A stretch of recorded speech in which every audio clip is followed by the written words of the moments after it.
자, 올림포스 146쪽 한번 봅시다. 146쪽에 정약용 질문, 정약용 기호에 관련된 내용인데 간단하게 글 정리하고 문제 풀어버리지 뭐. 자, 준비합니다.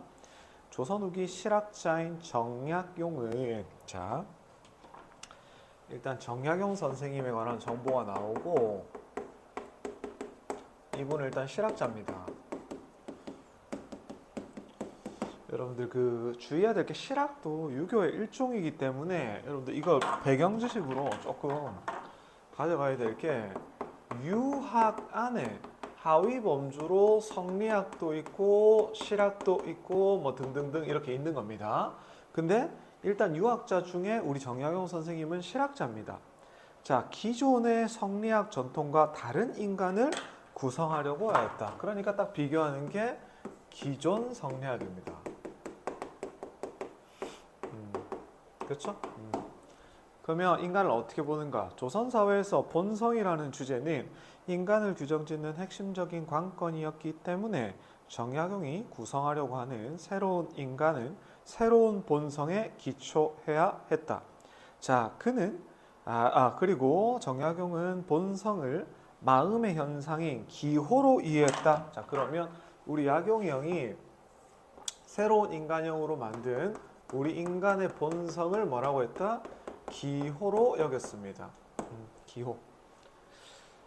자, 사람만이 가지고 있는 본성이란 선을 좋아하고 악을 미워하는 마음의 윤리적인 욕구를 가리킨다고 규정하였습니다. 자, 성리학에서는 이쪽이죠. 성리학. 우주의 보편적인 이치이자 도덕적이고 실천적인 규범이 본성에 내재한다라고 봤다라는 겁니다. 자, 이거는 이쪽에서 보는 본성은 기본적으로 내재하고 있다는 거예요. 타고난다 이겁니다. 타고난다. 쉽게 말하면, 자, 이러한 본성은 성리학적인 실체이자 절대선으로서, 자, 얘는 뭐다? 절대선입니다. 성선설이죠. 착하게 태어난다 이겁니다. 그렇죠? 자, 그렇게 정리하면 되겠고, 그 다음 절대선으로서 역사의 변화나 조건을 초월해 있는 보편적 본성입니다. 즉, 역사적인 생성 변화를 초월해 있는 초역사적인 보편적 본성이다. 다만 그것이 내재하고 있는 개체의 육체적 조건, 즉 기질에 의해서 실현의 제약을 받을 뿐이다. 자, 그러면 얘는 절대적으로 착한 애인데 뭐에 제한을 받는다? 자, 얘가 기질의 제한을 받을 때 올바르게 발현이 되지 못한다라는 거죠. 그러면 본성하고 기질 중에 기질이 좀 문제라는 거겠죠? 그렇죠?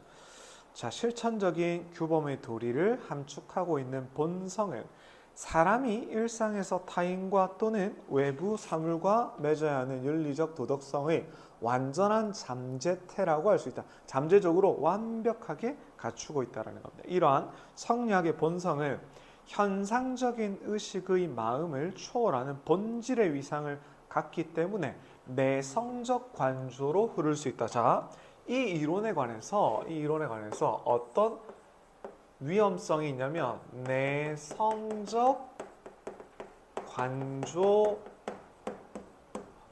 치우칠 수 있다 했습니다. 관조라는 것은 이렇게 본다라는 뜻인데 내성적, 지나치게 안쪽만 본다라는 거예요. 그러니까 우리 기존의 성리학자들 맨날 방구석에서 책 보고 자기 수양하고 자연 보고 막 아우 나 그래 잘해야지 이러면서 내 마음을 가다듬는 데 시간을 보낸다 이겁니다.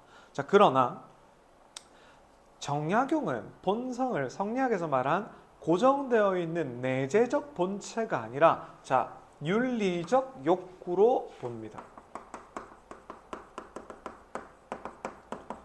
자, 욕구입니다. 욕구. 자, 욕구라는 게 기호랑 관련된 건 내가 좋아하는 행동을 하고 싫어하는 행동을 안 한다 이 말이겠죠?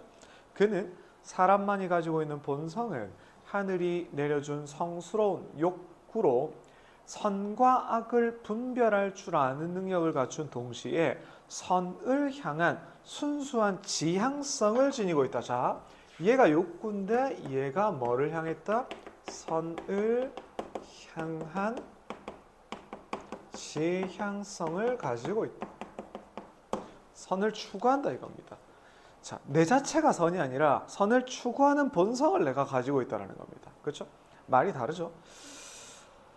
자, 그렇게 보시면 되겠고, 그 다음 내용 세 번째 줄이죠? 세 번째 줄. 자, 그래서 그는 인간이 악을 저질렀을 때 수치심을 느끼고 선을 즐거워하며 덕을 좋아한다라고 말합니다. 그래서 정약용의 본성은, 정약용은 본성이 무언가를 바라는 욕구이기 때문에 그 바라는 대상을 자신 안에 완비하고 있을 수가 없다. 안에 있는 게 아니라는 겁니다. 그렇죠? 왜냐하면 자기 안에 욕구 대상이 이미 완비하고 있다면 그것은 자기 외부의 대상을 욕구할 필요 없는 자족적 존재. 자, 이게 자족적. 그렇죠? 지 스스로 완벽하다 이거지. 그렇죠? 자기가 잘못된 건 뭐 때문이야? 아, 그거는 외부 기질이 제한을 했기 때문에 그런 거야. 자, 타고난 건 완벽하다 이거야. 근데 우리 정혜원 선생님은 타고날 때 욕구를 가지고 있고 그걸 좋아하고 악을 싫어한다 이거지. 자, 선한 것 자체를 타고난 건 아니라는 겁니다. 그래서 자, 여기부터 중요한 말입니다. 이니 본성의 실천적 규범의 도리가 이미 내재되어 있다고 보는 성리학 설명과 반대됩니다. 또한 정약용은 욕구는 그 욕구의 대상이 충족되어야만 만족을 느끼므로 선을 좋아하는 욕구로서 본성 또한 충족되어야 한다고 봅니다. 이러한 욕구를 충족하는 방식은 내면적 관조가 아니라 외적 후천적 실천입니다. 자, 그러니까 이 지향을 충족하려면 외적이고 실천적 뭐라고 했냐? 외적 실천, 후천적 실천.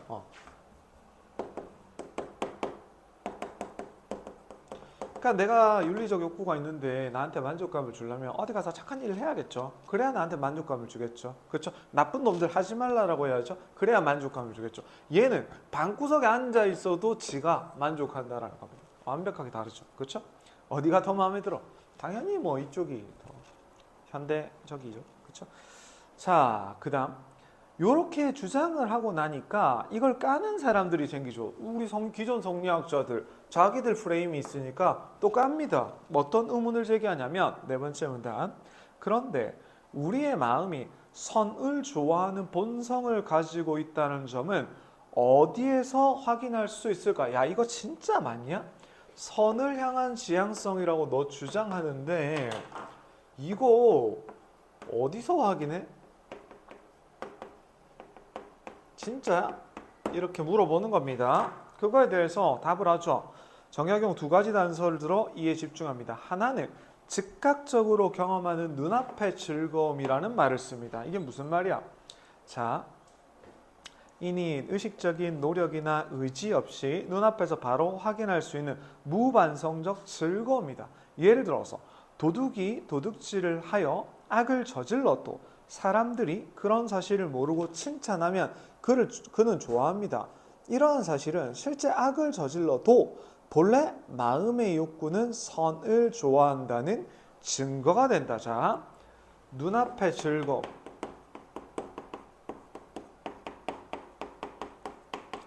자, 예를 들어가지고 도둑에게 칭찬을 해주면 이 도둑이 좋아한다라는 겁니다.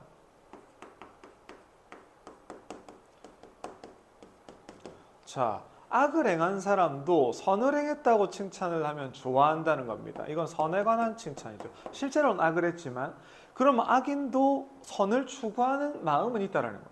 도둑한테 너 나쁜 놈이네? 싫어한다 이겁니다. 근데 도둑이 나쁜 놈이지만 너 잘했네? 너 착한 일 했네? 그럼 좋아한다라는 거. 그러면 우리가 선을 좋아한다라는 거 증거가 된다는 겁니다. 그다음 문단 두 번째 나오죠. 선을 좋아하는 본성을 갖고 있다는 점을 보여주는 또 다른 단서는 지속적 행위의 결과로 경험됩니다. 예를 들어서 선과 의로움을 지속적으로 실천한 사람은 하늘을 우러러봐도 부끄럽지 않고 호연한 기상, 천지에 가득 차게 되어 모든 덕을 갖추게 됩니다. 반대로 날마다 양심 저버리고 사는 사람들, 이익으로 유혹하면 개돼지처럼 끌려다니고 위세로 겁주면 여우 토끼처럼 굴복, 초췌하고 야위의 모습으로 죽습니다. 이러한 사례, 사람이 의식적으로 초래하는 결과들로 행위 주체의 의식적 실천을 통해서 선을 좋아하는 본성의 욕구를 지속적으로 충족해야 한다는 점을 보여준다라는 겁니다. 이게 무슨 말이야 이거는?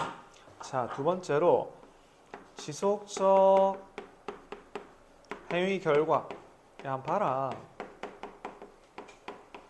자, 예를 들어 가지고 어떤 거야? 착한 일 맨날 하는 사람들은 덕을 갖춰. 그 다음에 나쁜 일 계속 하는 사람들은 비참하게 죽더라는 겁니다. 이거는 어떤 사례를 가지고 근거를 드는 거죠. 그래서 요 두 가지 주장에 대한 근거를 가지고 인간은 선을 향한 지향성을 가지고 있고 후천적인 실천, 외적 후천적 실천을 통해서 뭐를 가져온다? 만족을 주는 존재다. 만족을 하는 존재다. 그렇죠? 그러니까 어떻게 해야 된다? 착한 일을 해야 된다. 해야 되는 이유가 뭐다? 자기가 윤리적 욕구를 가지고 있기 때문입니다. 이게 좀 다르죠. 자, 결국 정약용이 말하는 본성은 순수하게 선하다는 점에서 자, 성리학자인 주희 선생님과 상투하지만 주희는 성리학을 제일 처음 만든 중국의 철학자죠. 그래서 주자학이라고 하기도 합니다. 성리학을. 본성이 형이상학적 실체나 본질 내재가 아니라는 점에서 주희와 차이가 있다. 자, 봐봐. 기본적으로 선을 좋아하니까 우리 정약용 선생님도 뭡니까? 선해. 기본적으로 본성은 이런 걸 가지고 있는데 이거 자체가 선을 향한 지향성을 가지고 있으니까 본성 선하다는 거 오케이 동의해. 그러나 무슨 차이가 있다? 얘는 외적 후천적 실천을 통해서 선에 대한 만족을 할 수 있다면 얘는 자기 안의 수련을 통해서 이렇게 한다는 거. 그게 차이라는 거죠. 그렇지? 주의와 달리 정약용은 본성은 마음의 욕구니까 자기 내부에서 완전한 순수한 만족을 이룰 수 없으며 반드시 타인과의 관계에서 할 수 있다. 그러니까 얘 만족을 하려면 어떻게 한다? 타인과 관계. 자, 됩니다. 이게 다른 수능 특강이나 우리 수능 실제 모의고사에도 정약용 관련된 지문이 많이 나오는데 이 결정적 차이는 이겁니다, 여러분들. 이 간단하게 봐봐. 자, 얘는 본성은 착하다잖아. 근데 성리학자들은 본성 착하다는데 기실 때문에 나쁜 행동이 생기기도 해. 그러면 얘 예를 들면 범죄를 저지른 놈이 왔어. 그렇죠? 그러면 예를 들면 양반이면 이게 지금 이게 있으니까 착하니까 처벌 약할 수밖에 없잖아. 왜? 얘는 나쁜 짓 했어. 너 욕구대로 한 거잖아. 그럼 네 책임이야 라고 책임을 물을 수가 있는 겁니다. 그래서 요 시대에 살던 사람들은 요 실학으로 넘어가기 싫어했죠. 왜? 지배층 이데올로기를 공고하게 할 수 있는 좋은 게 성리학이기 때문이죠. 그렇죠? 그래서 기본적으로는 선을 향한 지향성, 선이다라는 건 조금 같을 수 있지만 욕구로 보느냐, 아예 내재되어 있느냐 차이가 있다라는 점을 이해하면 되겠습니다. 자, 그리고 문제 나오는데 문제 한번 볼게요. 자, 1번.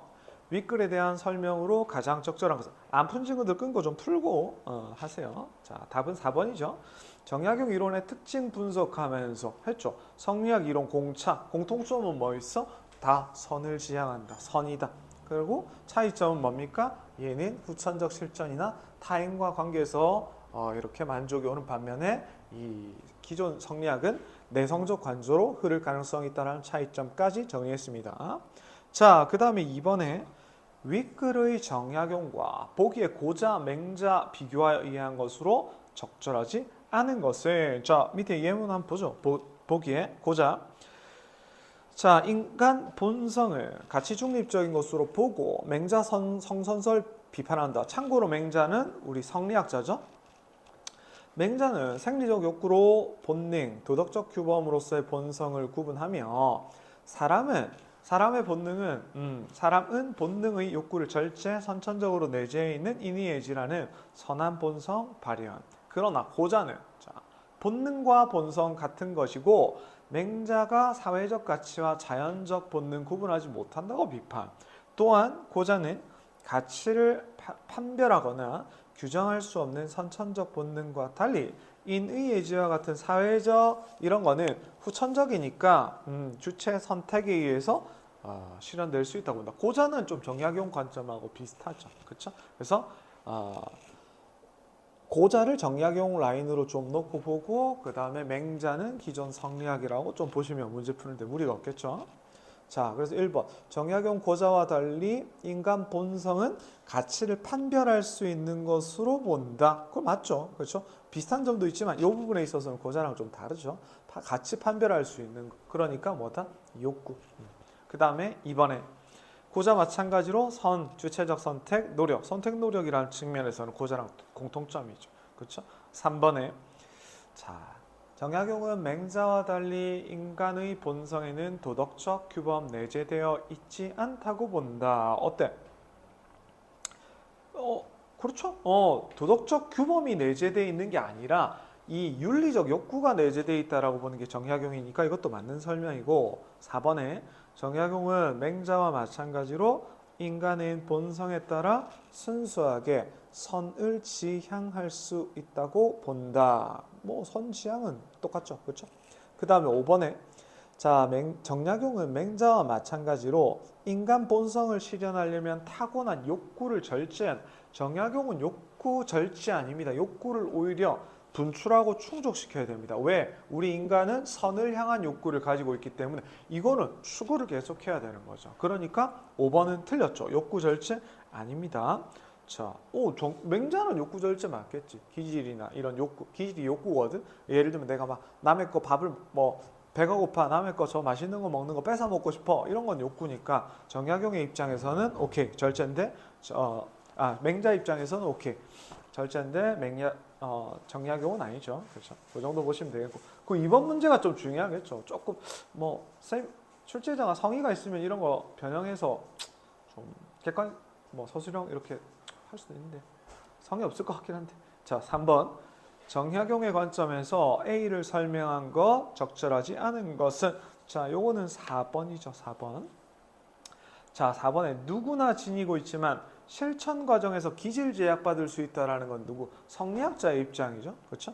그다음 4번은 5번이죠. 요거는 한번 보시고. 그래서 지금 이 세트에서는 그 2번 제일 중요하고 그다음에 요 두 개의 관점 정확하게 이해하고 그렇게 하시면 될 것 같습니다. 자, 일단 요거 끊고